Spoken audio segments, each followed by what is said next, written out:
5ই August সারা দেশের মুক্তিকামী জনতাকে ঢাকার উদ্দেশ্যে রওনা হওয়ার জন্য আমরা আহ্বান জানাচ্ছি। 5 আগস্ট 2024 ছাত্র জনতার গণ অভ্যুত্থানে আওয়ামী লীগ সরকারের পতন। ভারতে পালিয়ে যায় শেখ হাসিনা। আওয়ামী লীগের শীর্ষ নেতাদের অনেকে কেউ কারাগারে, কেউ দেশের বাইরে, কেউ আত্মগোপনে। দলটি এখন এক বিচ্ছিন্ন রাজনৈতিক ফ্রন্টে পরিণত। এর মাঝে আত্মগোপনে থাকা আওয়ামী লীগের বেশ কয়েকজন নেতার সঙ্গে কথা বলে এক প্রতিবেদন প্রকাশ করেছে ইন্ডিয়ান এক্সপ্রেস। এতে আকম মোজাম্মেল হক, নাসিম রাজ্জাক, আফম বাহাউদ্দিন নাসিম, পঙ্কজ দেবনাথ, সাইফুজ্জামান শেখর, আসুজ্জামান খান কামাল, মাহবুব উল আলম হানিফের বক্তব্য তুলে ধরা হয়।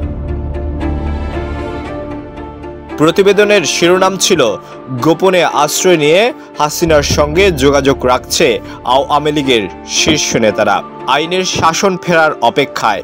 তবে প্রধান উপদেষ্টার প্রেস উইং এই প্রতিবেদনকে মিথ্যা ও বিভ্রান্তিকর বলে দাবি করছে। তারা বলছে এটি একটি সুপরিকল্পিত প্রচারণার অংশ মাত্র। প্রতিবেদনে আওয়ামী লীগের এক মন্ত্রী বলেন, তার বিরুদ্ধে 37টি হত্যা মামলা এবং আনুমানিক 100টি মামলা দায়ের করা হয়েছে। প্রতিদিন তার ঠিকানায় আইনি নোটিশের বান্ডিল পাঠানো হয়।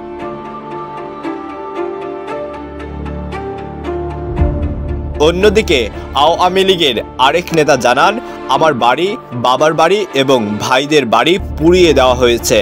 এই কঠিন পরিস্থিতিতে নেতাকর্মীদের সঙ্গে দেশের জনগণের জন্য কাজ করার আশা রয়ে গেছে। শেখ হাসিনার মন্ত্রিসভায় একাধিক সদস্য ও সংসদ সদস্য বলেন, আমরা দেশ পুনর্গঠনে সংকল্প নিয়েছি। আওয়ামী লীগের নেতারা জানিয়েছেন তাদের সম্পত্তি ও ব্যাংক অ্যাকাউন্ট জব্দ হয়েছে।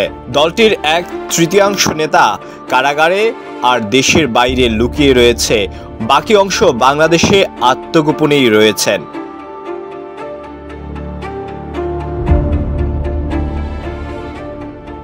প্রতিবেদনে শেখ হাসিনার শেষ মন্ত্রিসভার মুক্তিযুদ্ধ বিষয়ক মন্ত্রী আকম মোজাম্মেল হক জানান, দলটির হাজার হাজার কর্মী উচ্ছেদের শিকার। তারা খাদ্য কিনতে পারছে না, তবে তৃণমূল কর্মীদের মনোবল অনেক উঁচুতে। আমরা ভারতের সহায়তার পাশাপাশি আন্তর্জাতিক সমর্থন প্রত্যাশা করছে। প্রতিবেদনে আকম মোজাম্মেল হক বলেন, সিনিয়র নেতারা মনে করেন আমাদের সবার 26শে মার্চ স্বাধীনতা দিবসে বাংলাদেশে ফিরে যাওয়া উচিত। আল ওয়ান খান, ঢাকা প্রকাশ।